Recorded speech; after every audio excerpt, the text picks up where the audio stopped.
Let's practice yoga. Bringing ourselves into the position known as Tadasana, mountain posture, whereby we are going to set our skeletal frame into correct alignment. We want to place the feet on the floor or on the mat close together.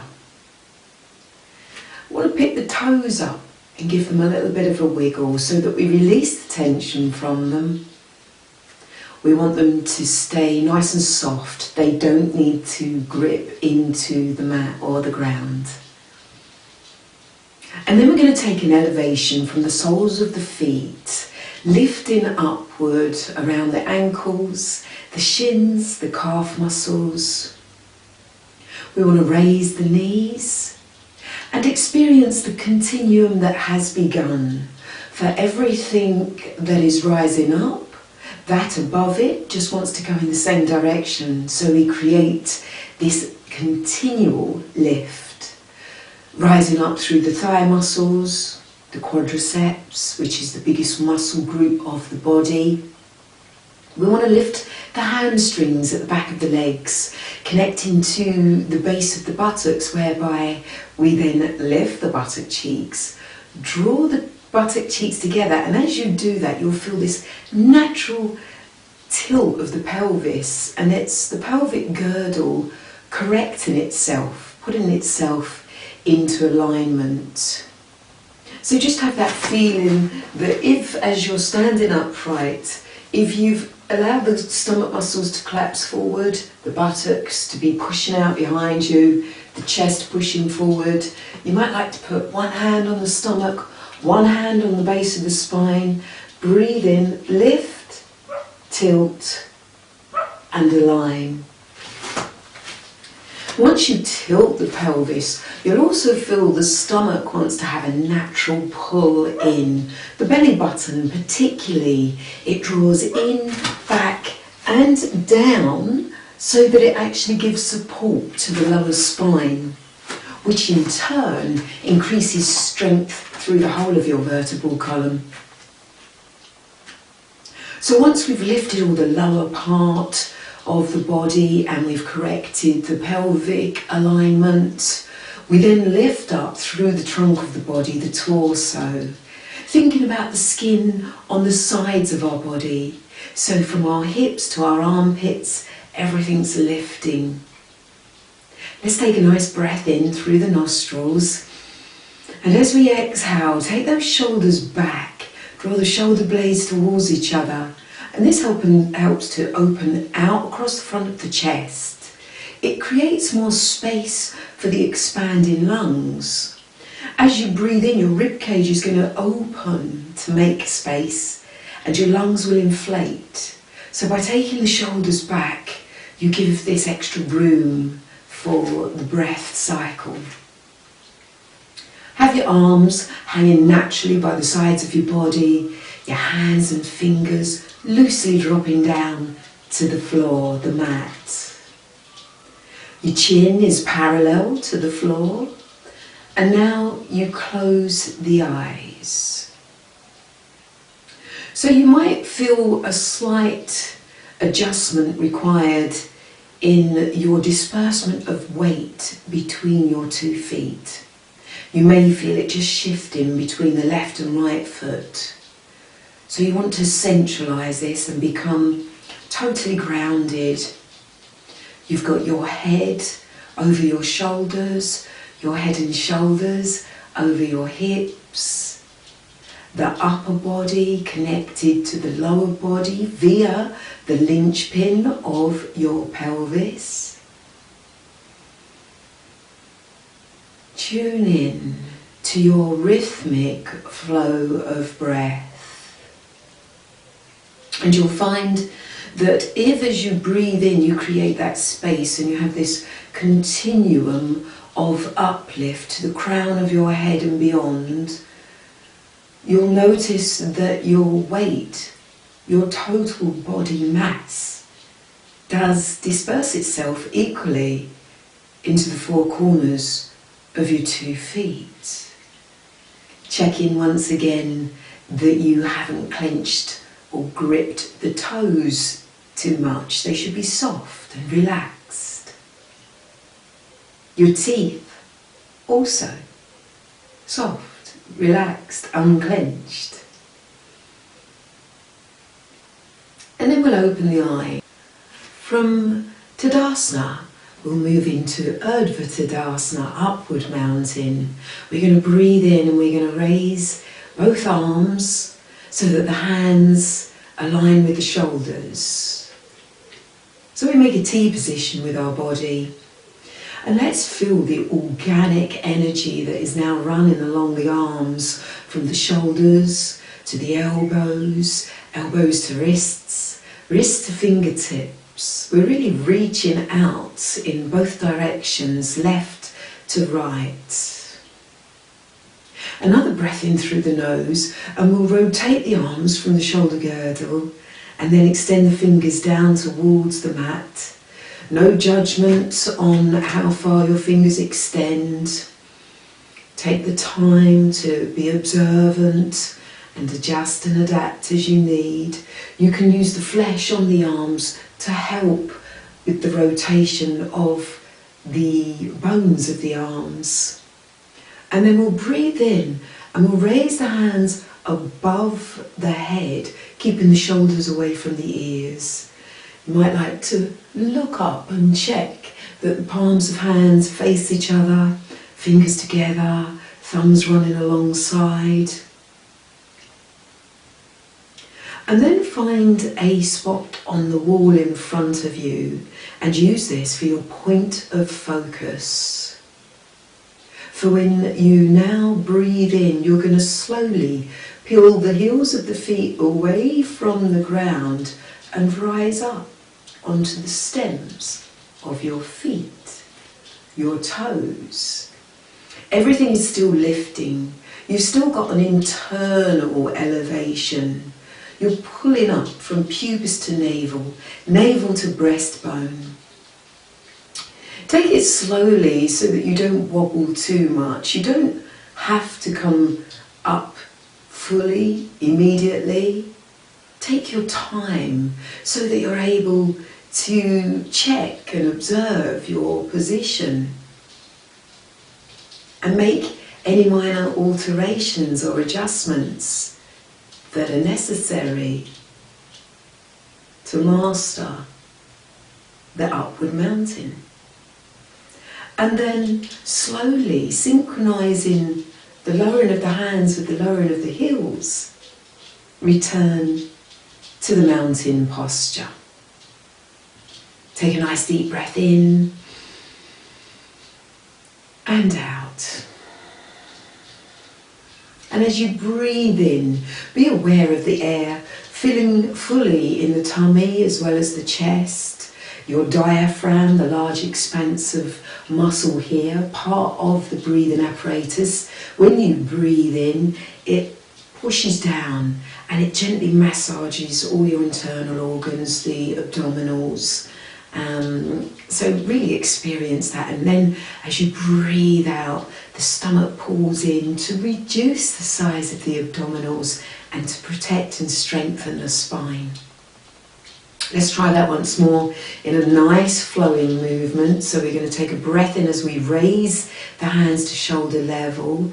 We breathe out as we reach into the fingertips. We breathe in as we rotate the arms. We breathe out as we extend the fingertips downward. We breathe in as we raise the arms and the hands up, keeping the shoulders away from the ears.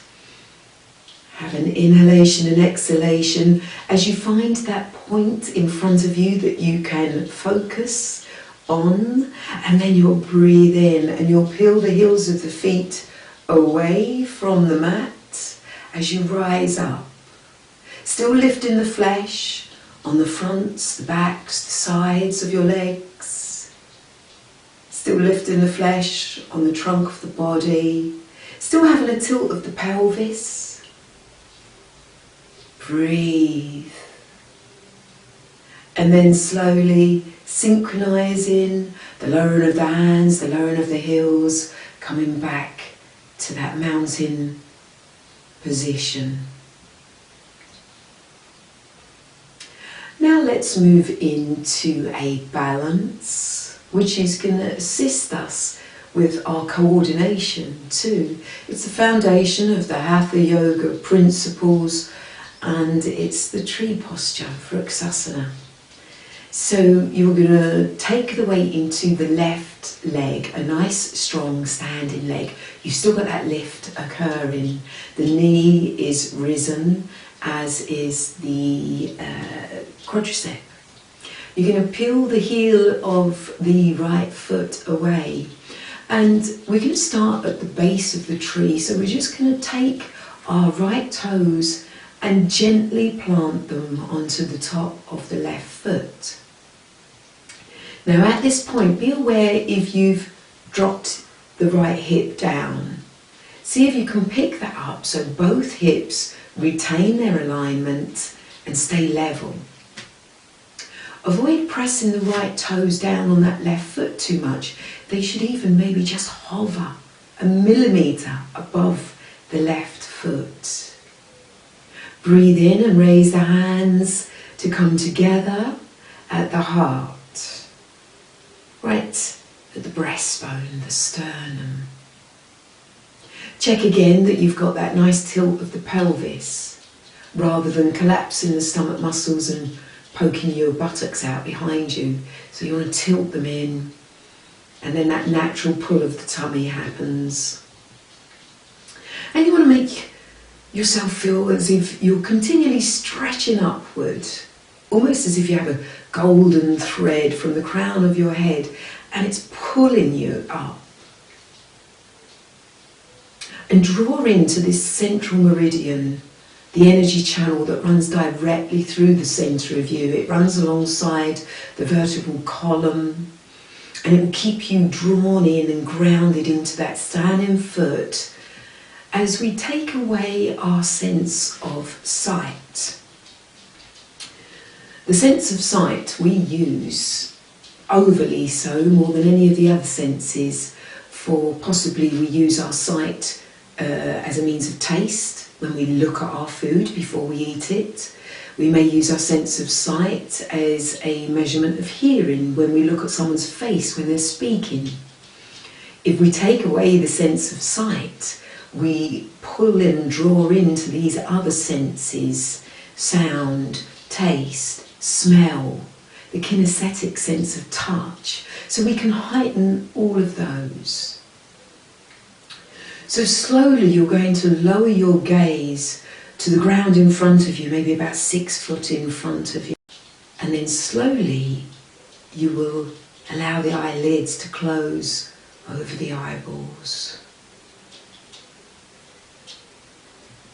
Stay focused as you rise up through the body, grounded in your standing foot, your standing leg. You may feel an intense wobble here. You may even fall or crash out of the position. Just right yourself. Start again. Tune in. And then gently release. You might like to give the legs a little bit of a shake. And if you feel that the wobbling and your coordination was too intense for you, you can use a wall or a chair as support in the early stages of your practice. Let's move to the other side. A nice strong standing leg on the right side now, and then peel the heel of the left foot away from the mat or the floor and place those left toes on top of the right foot. Not too much pressure, not pressing down too hard. A nice breath in as you draw the hands together to the heart, as you rise up and create space, as you find your balance, find that spot on the wall in front of you to firstly focus, so that then you could travel your eye line down the wall to where wall and floor meet, and then allow your sight to draw along the floor to about 6 feet in front of you, and then you'll let the eyelids slowly close. Keep the breath flowing. Unclench your teeth.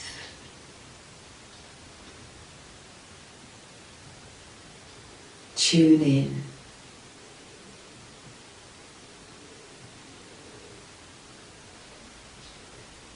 And then gently release out of the position. Give the legs a little bit of a shake. So it's a simple technique, but challenging. And the more you practice that, the more you'll hone the senses of your body. Let's move into the next level of Vriksasana, tree posture. So we'll go back onto the left foot, make a nice strong standing leg, peel the right foot away from the mat and place it in your chosen position, which could be the right sole of the foot at the left ankle, or at the inside of the left knee, or bringing the foot up to the inner thigh at the very top of the left leg. Use your right hand to gently draw that right knee back in line with the hip, and then adjust and adapt through your torso, straightening it. Again, find that spot on the wall in front of you as you breathe in and raise the hands to shoulder level and stretch into the fingertips, feeling that lovely flow of organic energy coming from the chest, the heart, stretching along to the fingertips. Remember how a couple of days ago we connected with our heartbeat. And then we rotate the arms, extend the fingers and raise the hands above the head to bring the palms of the hands together, the heels of the hands touching. And to rest the heels of the hands just above the crown of the head. Get those elbows back. So as you take a breath in and breathe out, you draw the elbows in line with the ears, bringing the shoulder blades towards each other. And you breathe. And you rise up to make yourself the tallest tree that you can be.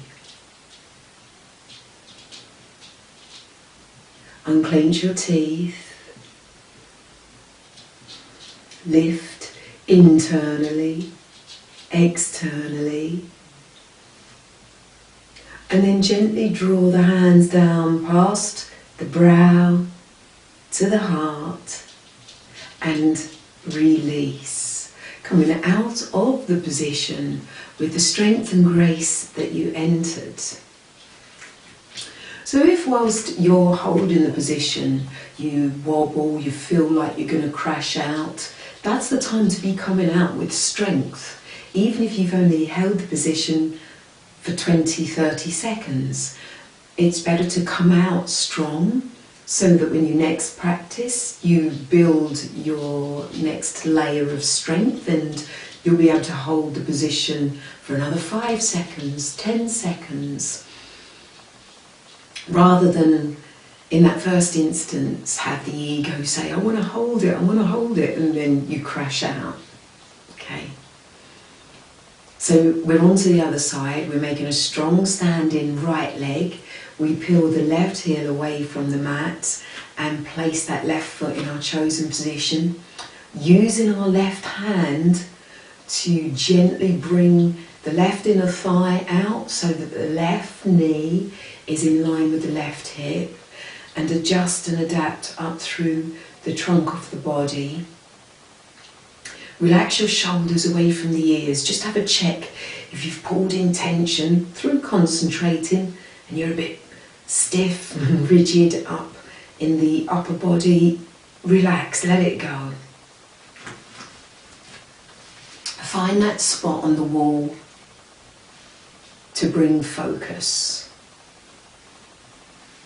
Move slowly as you raise the hands to shoulder level so that you may consciously control. If you move slowly, your mind and body have the chance to clearly communicate, respond, react. If you move too fast, that's when you'll get the wobbles, the crashing out of the position. That's when the ego is taking over. Making yourself a tall tree, you're rising up. Unclench the teeth and soften the skin on the face. And breathe. Aware of the rise and fall of your chest. Bring the hands slowly past the third eye, the brow chakra, and then to rest to the heart, and then to release and come out of the position gracefully with strength. Return into that neutral pose, Tadasana, mountain. Let's take the weight onto the left leg again now. And without moving the upper body, we're going to take a breath in and we're going to bend the right knee and draw that right knee towards us and link the fingers and bring them around the shin. So you draw in your right thigh and right knee in towards the trunk of the body, whilst the trunk of the body is nice and straight, nice and lifting. And then let's just make some circular movements with the right foot, anti-clockwise, then clockwise. And then let's do a point and a flex a couple of times, mobilizing the ankle. And then, without looking down, release the leg. Take the weight onto the 2 feet, transfer to the other side. Drawing the left heel away, breathing in and bringing the left knee in towards the torso. Linking those fingers around the left shin, and then rising up. You've still got that nice strong standing leg. Looking at that spot on the wall in front of you so that you may pull focus, have your concentration. Teeth are unclenched, skin on the face soft. Make those circular movements with the left ankle. First one way, then the other. And then having that point and flex. And then staying lifted, release the leg down. Nice deep breath in and out. So now we're going to do a leg extension, and we can use a belt or strap here if you need to. Don't judge yourself at first if with your hands you can't link them and get them underneath the foot. That just means that you need to use a belt or strap. But we're going to take the weight onto the left foot. We're going to breathe in and rise up and create space, especially thinking about lifting the hips away from your 2 femur bones. You're going to hinge forward, bending the right knee, drawing it up towards you, and then you're going to see if you can get those fingers to grip underneath the foot. And if that's unavailable to you now, just put the belt or strap underneath the foot. Take a nice deep inhalation. As you exhale, you're going to begin to straighten the leg. Keep the breath flowing. Unclench the teeth.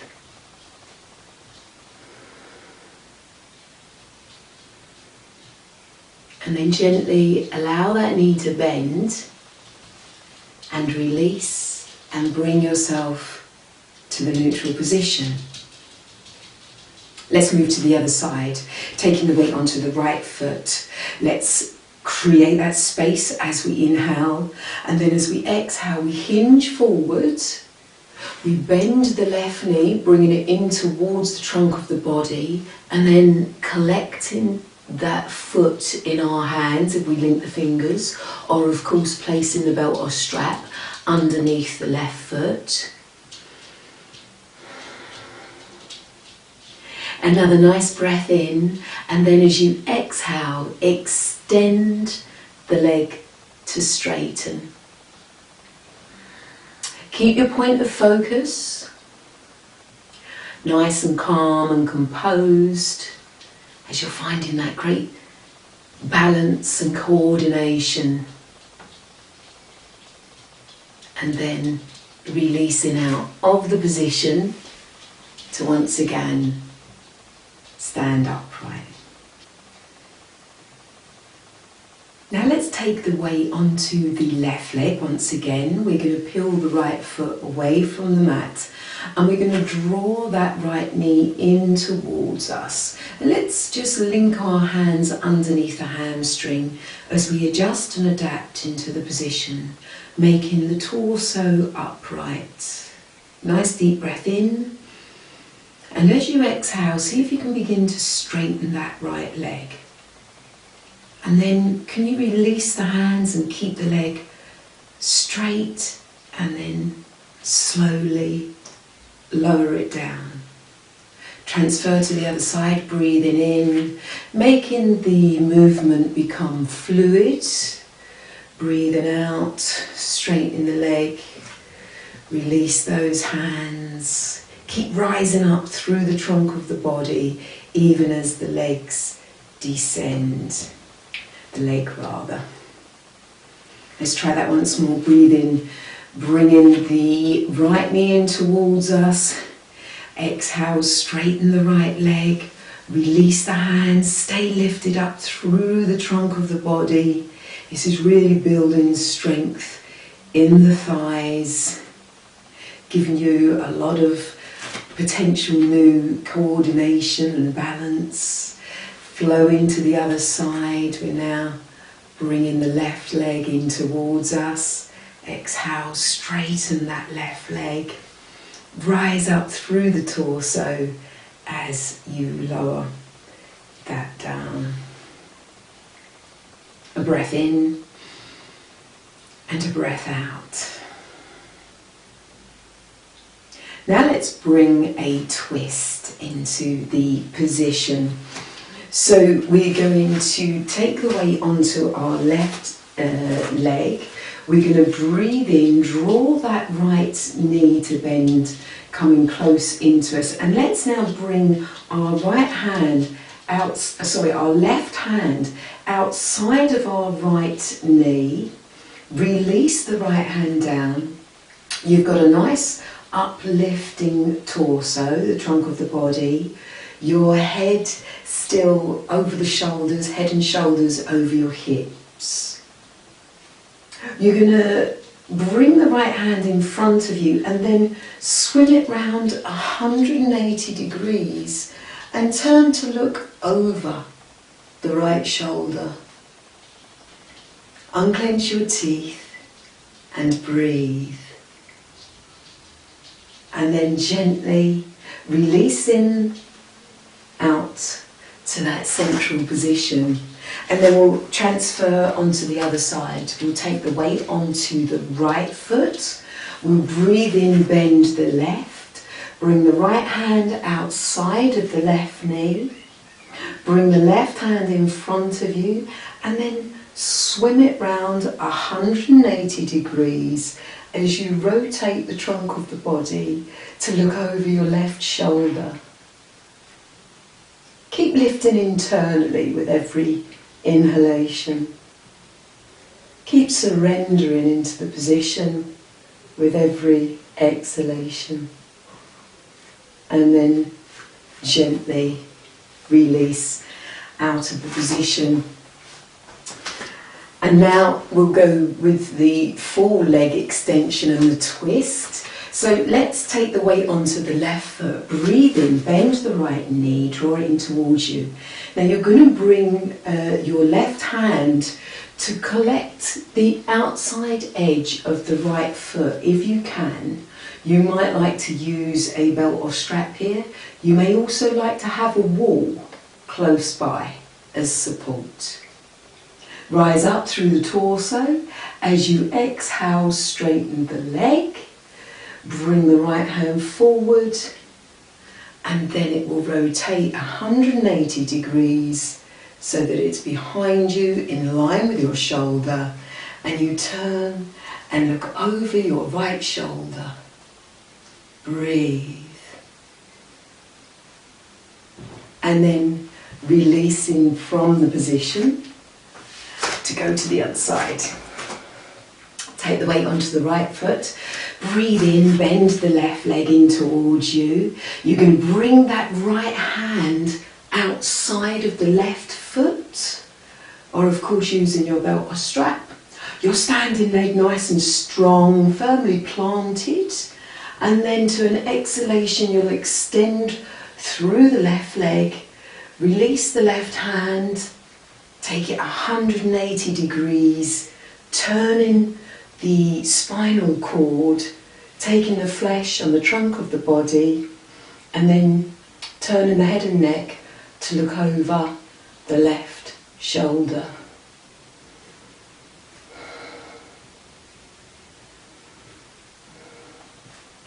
And then releasing from the position and coming back to Tadasana, mountain posture.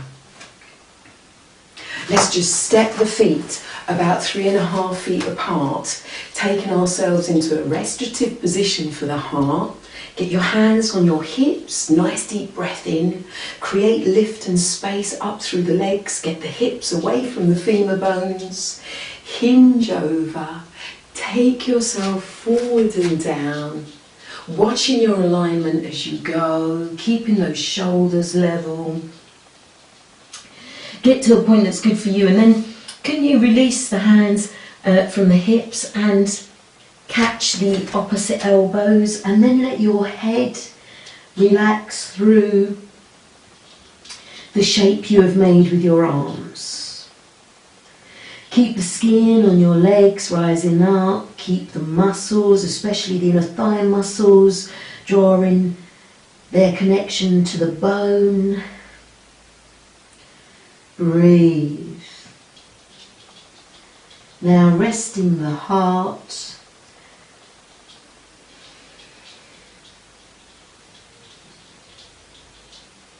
Let's then release the hands and place them on the mat, putting them shoulder width apart. You might like to heel and toe your feet a little wider now, if that feels comfortable. We'll take a nice deep inhalation and we'll straighten the arms and bring the chin up and the eyes up. And then exhale, bend the elbows down towards the mat.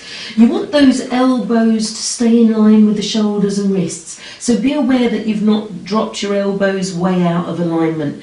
It's almost like the shoulder, elbow, wrist and hand are travelling along one parallel line. So you have left and right parallel lines. And then you'll breathe in, straighten the arms, chin up, eyes up, look up. Exhale, bend those elbows back in line with the shoulders.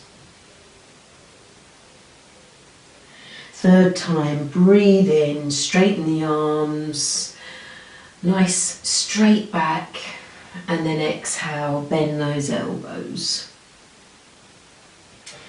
In time, as the flesh and muscles and tendons stretch on the legs and the body elongates, you'll be able to draw the crown of the head down towards the mat.